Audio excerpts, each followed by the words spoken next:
नमस्कार मु जुलूस सर आपण मानकु स्वागत जनाऊँगी जुलूस सर यूट्यूब चैनल को पिला माने आज आम सप्तम श्रेणी बहिर जो रही कविता विभागर तटिनीर देख यही कविता को लिखिचंती डॉक्टर महेश्वर महांती।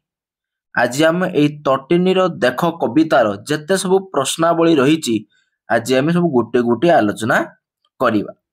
फास्ट एक नंबर क देइछि कौन देइछि केउ केउ पथ अतिक्रम करी नदी बही जाए पर्वत कंदरे जन्म लाभ कला परे नदी तार यात्रा पथरे आगेई जाए शिलाबंधुर पार्वत्य पथ देई क्रमे बही चले निम्नमुखी होई बण जंगल पहाड़ देई से पहुंचे समतल पाददेश पथ मध्यरे बहु नगर ग्राम शस्य क्षेत्र सबुज वनभूमि और विस्तीर्ण प्रांतर आदि अतिक्रम करी से सागर अभिमुखे बही जाए सुदूर पथयात्रा करी मध्य से केबे कांति प्रकाश करी न थाए।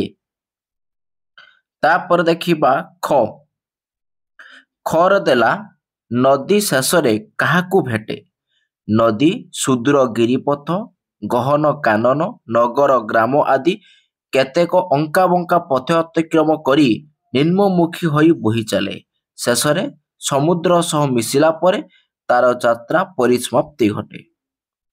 तापर देखिबा ग नदी कूलरे कौन सबु गढ़ी उठिछि बहु प्राचीन जुगरु मानव सभ्यता नदी कूलरे आरंभ होइथिला कृषि गोपालन एवं अन्यान्य कार्य संपन्न पाई नदी कूलरे जनबसति सृष्टि होइथिला एबे शिल्पर प्रसार पाई जंगल एवं शस्य क्षेत्र नष्ट करा जाई नदी कूलरे कल कारखाना सब निर्माण करा जाउछि।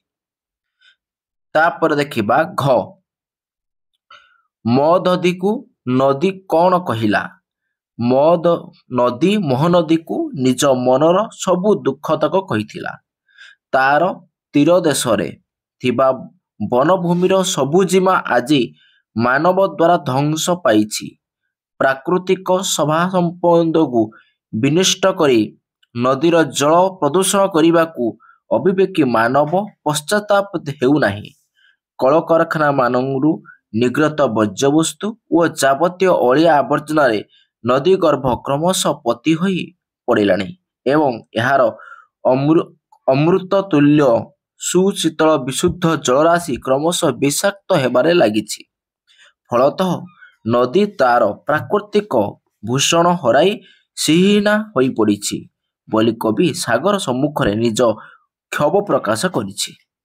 तापर देखिबा प्रश्न नंबर उ कौन देला ना नदी रे बास करुथुबा पांचटी जलचर जीवर नाम कुह नदी रे बास करुथुबा जलचर जीव मानक मध्यरे माछ कईच मगर कुंभीर एवं कंकड़ा प्रधान।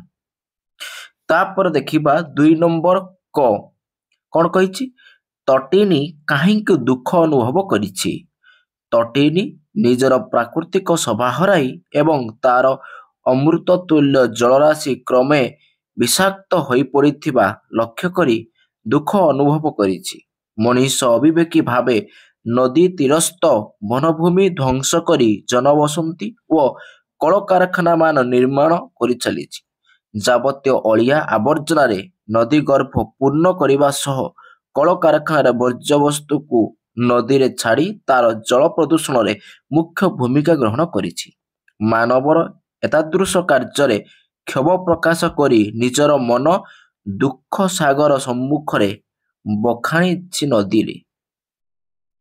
तापर देखिबा ख तुही तो जगतर कल्याणी बोली कवि काहाकू कहिछंती निस्वार्थ पर भावे जगतवासी को जलदान करी कोटि जनप्राणी जीवन रक्षारे मुख्य भूमिका ग्रहण करिछि नदी तेने ए नदी को जगत कल्याणी बोली मददी कहिछि नदी मानव द्वारा निज सभा संपन्न हराई दुखरे भांगी पड़िथिबा बेले ताकू प्रबोधना देई सागर कहिछि जे ईश्वरଙ୍କ आशीर्वाद प्राप्त होई जगतवासी कल्याण रे ଚିରକାଳ ନିଜକୁ ନିୟୋଜିତ କରିଥିବା ନଦୀ ମାତୃ ସ୍ୱରୂପ ଅଟେ। ତା ପ୍ରତି ମାନବ ଯେତେ ଅନ୍ୟାୟ ଆଚରଣ କଲେ ମଧ୍ୟ ନଦୀ ନିଜ କର୍ତ୍ତବ୍ୟ କର୍ମରୁ ତିଳେ ବିଚ୍ୟୁତ ହୋଇନାହିଁ, ବରଂ ଜନ କଲ୍ୟାଣରେ ନିଜକୁ ଉତ୍ସର୍ଗ କରି କଲ୍ୟାଣୀ ସାଜି ଧନ୍ୟ ହୋଇଛି। ତାପରେ ଦେଖିବା ଗ କଣ କହିଛି ନା ନଦୀ ଆମର କି ଉପକାର କରେ? ନଦୀର ଉପକାରିତା ଯେ ଅସୀମ ଏହା ସ୍ୱୀକାର କରିହେବ ନାହିଁ। ନଦୀର ବିଶୁଦ୍ଧ ସୁଶୀତଳ ଜଳରାଶି କୋଟି ଜନପ୍ରାଣୀଙ୍କ ଜୀବନ ରକ୍ଷାରେ ମୁଖ୍ୟ ଭୂମିକା ଗ୍ରହଣ କରିଛି।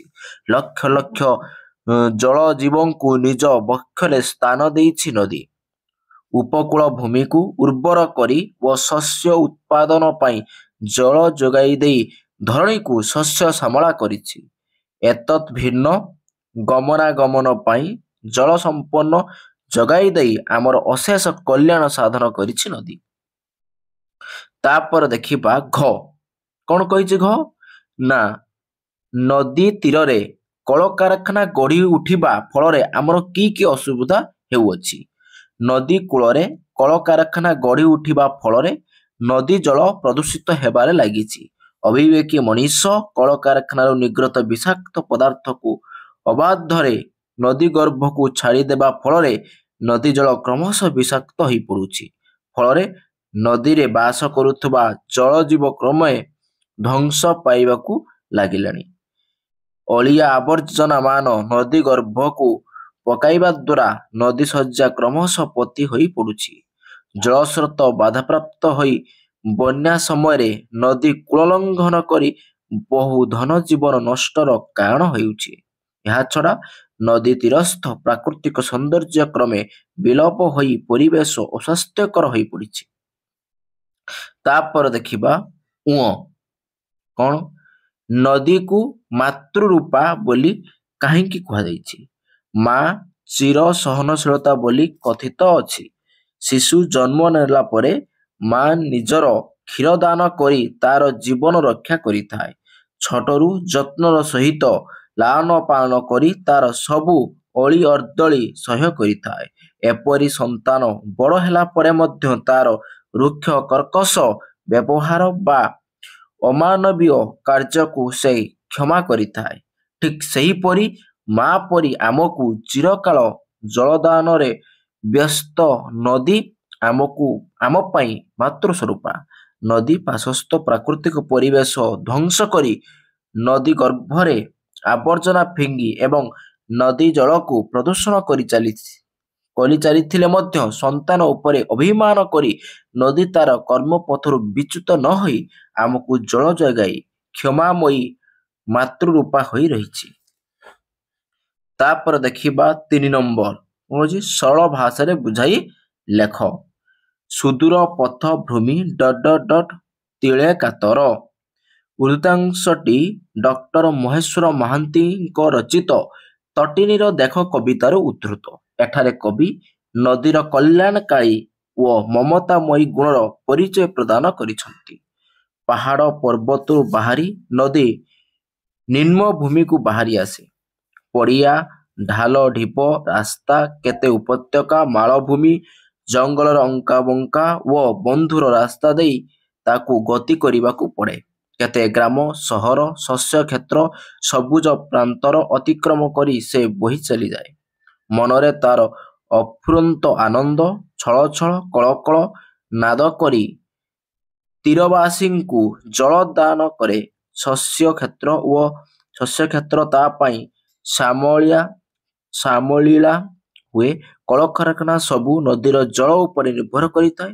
କୋଟି କୋଟି ଜୀବଙ୍କୁ ଜଳଦାନ କରି ଏହି ସୃଷ୍ଟିକୁ ଆନନ୍ଦମୁଖର କରିବାରେ ନଦୀର ପଟାନ୍ତର ନାହିଁ। ଜୀବନ ସାରା ସେ ଅନ୍ୟକୁ କେବଳ ଦେଇ ଚାଲେ, କାହାଠୁ କିଛି ପାଇବାର ତାର ନଥାଏ। ସେ କେବେ ଶ୍ରମ ଯୋଗେ ଥକି ନଯାଏ କିମ୍ବା କର୍ମ ବିମୁଖ ହୁଏ ନାହିଁ। କର୍ମର ଜୟ ଜୟକାର କରି ତା ପଥ ସରିଯାଏ। ଶେଷରେ ନିଜର ଲକ୍ଷ୍ୟ ପ୍ରିୟ ସମୁଦ୍ରରେ ମିଶିଯାଏ।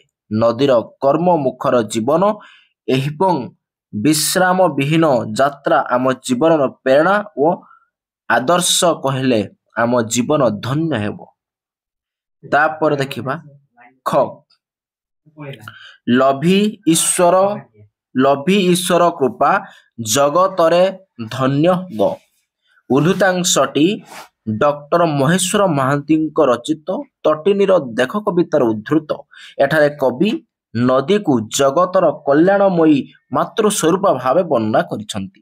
ନଦୀ ବହୁ କଷ୍ଟ ସ୍ୱୀକାର କରି ଜୀବନ ସାରା ପରିଶ୍ରମ କରି ଏ ସୃଷ୍ଟିକୁ ବଞ୍ଚାଇ ରଖିଛି। କିନ୍ତୁ ଆଧୁନିକ ମଣିଷର ଅତ୍ୟାଚାରରେ ସେ ମର୍ମାହତ ହେଉଛି। ନିଜର ଦୁଃଖ ସମୁଦ୍ର ଆଗରେ ପ୍ରକାଶ କରିଛି। ସମୁଦ୍ର ନିଜକୁ ତା ମହତ ଗୁଣର ପ୍ରଶଂସା କରି ଆଶ୍ୱାସନା ବାଣୀ ଶୁଣାଇଛି। ଈଶ୍ୱରଙ୍କ ଆଶୀର୍ବାଦ ଲାଭ କରି ନଦୀ ଧନ୍ୟା ହୋଇଛି। ପ୍ରାଣୀ ଜଗତ ଓ ଉଦ୍ଭିଦ ଜଗତକୁ ନିଜର ଜଳଦାନ କରି ସେମାନଙ୍କ ଜୀବନ ରକ୍ଷା କରିଛି। ମା ଭଳି ଖାଇବା ପିଇବାକୁ ଦେଇ କୋଟି କୋଟି ଜୀବକୁ ଲାଳନ ପାଳନ କରୁଛି। ତେଣୁ ସେ ହେଉଛି ସୃଷ୍ଟିର କଲ୍ୟାଣକାରୀ ମଙ୍ଗଳକାରୀ ମା। ନିଜର ମାତୃ ସୁଲଭ ସହନଶୀଳ ଗୁଣ ପାଇଁ ସେ ସମସ୍ତଙ୍କ ନିକଟରେ ପୂଜ୍ୟ ଏବଂ ଚିର ନମସ୍ୟ ହୋଇ ରହିଛି ଆଉ ରହିଥିବ ମଧ୍ୟ। ତାପରେ ଦେଖିବା ଗ କଣ କହିଛି? ଗାଈ କର୍ମର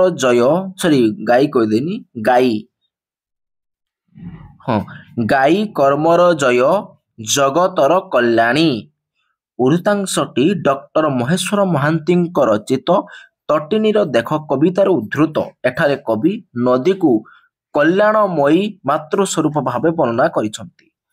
ସୁଦୂର ପଥ ଅତିକ୍ରମ କରି ନଦୀ ମା ଭଳି ଜୀବ ଜଗତକୁ ଜଳଦାନ ଦେଇ ପାଳୁଛି। ତାର ଜୀବନ କର୍ମମୁଖର, କିନ୍ତୁ ଅବିବେକୀ ମନୁଷ୍ୟ ଏବେ ନଦୀ ଜଳ ପ୍ରଦୂଷଣ କରି ତା ଅମୃତ ତୁଲ୍ୟ ଜଳରାଶିକୁ ବିଷାକ୍ତ କରିବା କଥା ନଦୀ ଦୁଃଖରେ ସମୁଦ୍ରକୁ ଜଣାଇଛି। ସମୁଦ୍ର ନଦୀକୁ ପ୍ରବର୍ତ୍ତନା ଦେଇ କର୍ମର ଜୟଗାନ କରିଛି। ପ୍ରକୃତି ଉପରେ ଅତ୍ୟାଚାର ଯୋଗୁଁ ମଣିଷ ତାର କୁଫଳ ଭୋଗ କରିବ। ଯେ ଯେପରି କରିବ ସେ ସେପରି ଫଳ ପାଇବ। ତେଣୁ ନଦୀ ଏଥିରେ ଦୁଃଖ କରିବା ଉଚିତ ନୁହେଁ। କର୍ମ ହିଁ ଭଗବାନ। ଜୀବନ ସାରା କର୍ମ କରି ନଦୀ କଲ୍ୟାଣକାରୀ ମା ରୂପେ ପୂଜା ପାଉଛି। ଅମୃତ ତୁଲ୍ୟ ଜଳଦାନ କରି ସେ ସାରା ସୃଷ୍ଟିକୁ ବଞ୍ଚାଇ ରଖିଛି। ତେଣୁ କର୍ମର ଜୟଗାନ କରି ନିଜର କର୍ତ୍ତବ୍ୟ କରି ଚାଲିଲେ ନଦୀ ଚିରଦିନ ଜୀବଜଗତବାସୀଙ୍କର ନମସ୍ୟା ହୋଇ ରହିଥିବ। ଏଠିରେ କବି କର୍ମର ଜୟଗାନ କରିଛନ୍ତି। ତାପରେ ଦେଖିବା 4 ନମ୍ବର କଣ କହି 4 ନମ୍ବର ଦୂର 4 ନମ୍ବର ଦେଲା କଣ? ଦୂର ଶବ୍ଦ ପୂର୍ବରେ ସୁ ଯୋଡ଼ିଲେ ସୁଦୂର ହୁଏ ଓ ଏହା ଅତି ଦୂରକୁ ବୁଝାଏ। ସେହିପରି ପୂର୍ବରେ ସୁ ଯୋଡ଼ି 5ଟି ଶବ୍ଦ ଲେଖ। କଣ ହବ? ଫାଷ୍ଟ ହବ ସୁଶୋଭିତ, ସୁକୋମଳ, ସୁବାସ, ସୁସମ୍ପଦ, ସୁନାମ। ଓକେ। ତାପରେ ଦେଖିବା 5 ନମ୍ବର କଣ କହିଛି? ଶୁଦ୍ଧ ଶବ୍ଦଟିକୁ ବାଛି ବାକ୍ୟରେ ବ୍ୟବହାର କରି ଲେଖ। ଆଚ୍ଛା, କଷଣ କଷଣ ଲେଖା ହେଇଛି। ଶୁଦ୍ଧ ହବ କଣ? କ ମୂର୍ଧନ୍ୟ କଷଣ। ବାକ୍ୟ ଗଠନ କଲେ କଣ ହବ? ଜୀବନରେ ଯେତେ କଷଣ ଆସିଲେ ମଧ୍ୟ ସାଧୁମାନେ ନିଜ କର୍ତ୍ତବ୍ୟ ପଥରୁ କଦାପି ବିଚ୍ୟୁତ ହୁଅନ୍ତି ନାହିଁ। ତାପରେ ଦେଖିବା ଖ ଅତିକ୍ରମୀ ଦେଇଛି। ତାହେଲେ ଠିକ ହବ ଅ ତରେ ହସେଇ କରେ ର ମରେ ହସେଇ ଅତିକ୍ରମୀ। ତାହେଲେ ବାକ୍ୟ ଗଠନ କଲେ କଣ ହବ? ଦୌଡ଼ ପ୍ରତିଯୋଗିତାରେ ହରି ପ୍ରସାଦକୁ ଅତିକ୍ରମୀ ପ୍ରଥମ ସ୍ଥାନ ଅଧିକାର କଲା। ତାପରେ ଦେଖିବା ଗ ଦେଲା କଣ? ନା ଈଶ୍ୱର ଦେଇଛି। କିନ୍ତୁ ଆର ଶୁଦ୍ଧ ଶବ୍ଦଟି କଣ ହବ? ଦୀର୍ଘଇ ତାଲବେଶରେ ବ ର ଈଶ୍ୱର ସମସ୍ତଙ୍କର ମଙ୍ଗଳ କରନ୍ତି।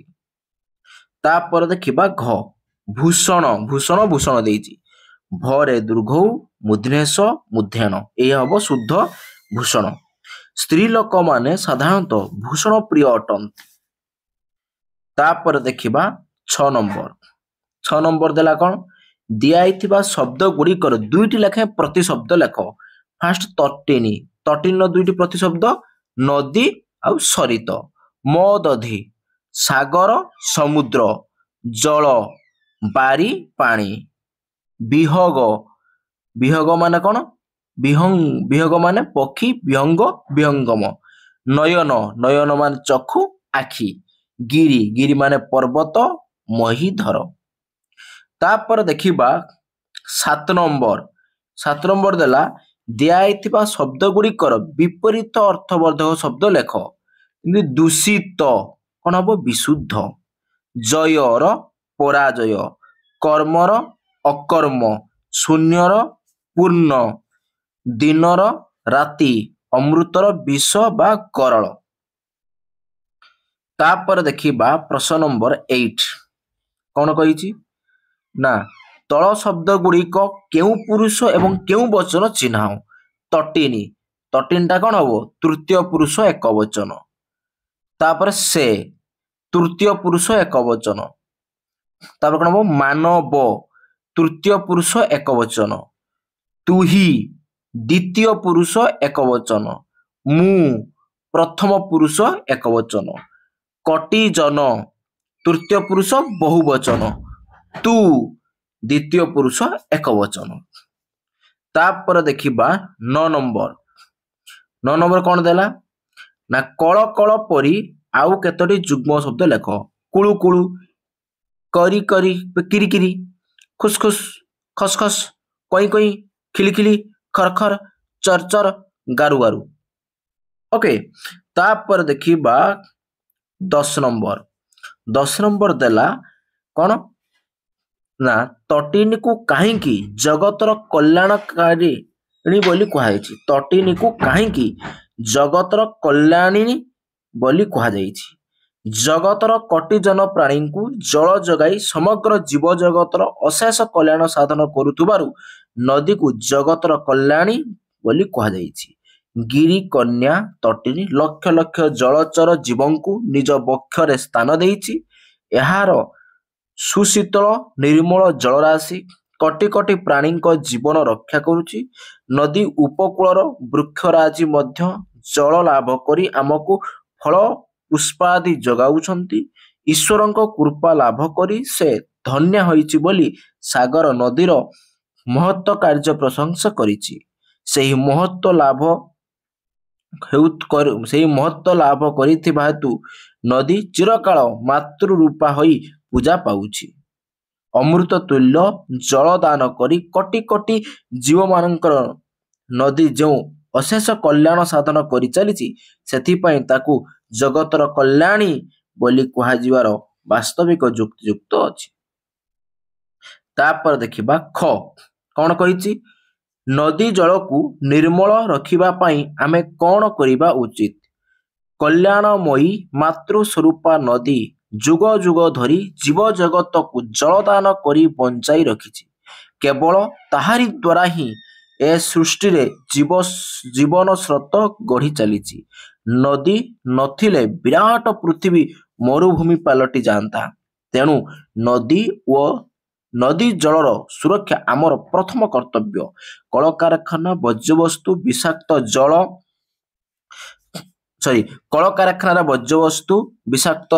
ଜଳ ନଦୀକୁ ନ ଛାଡ଼ି ବୈଜ୍ଞାନିକ ପ୍ରଣାଳୀରେ ଏହାର ସଂଶୋଧନ କରିବା ଆବଶ୍ୟକ।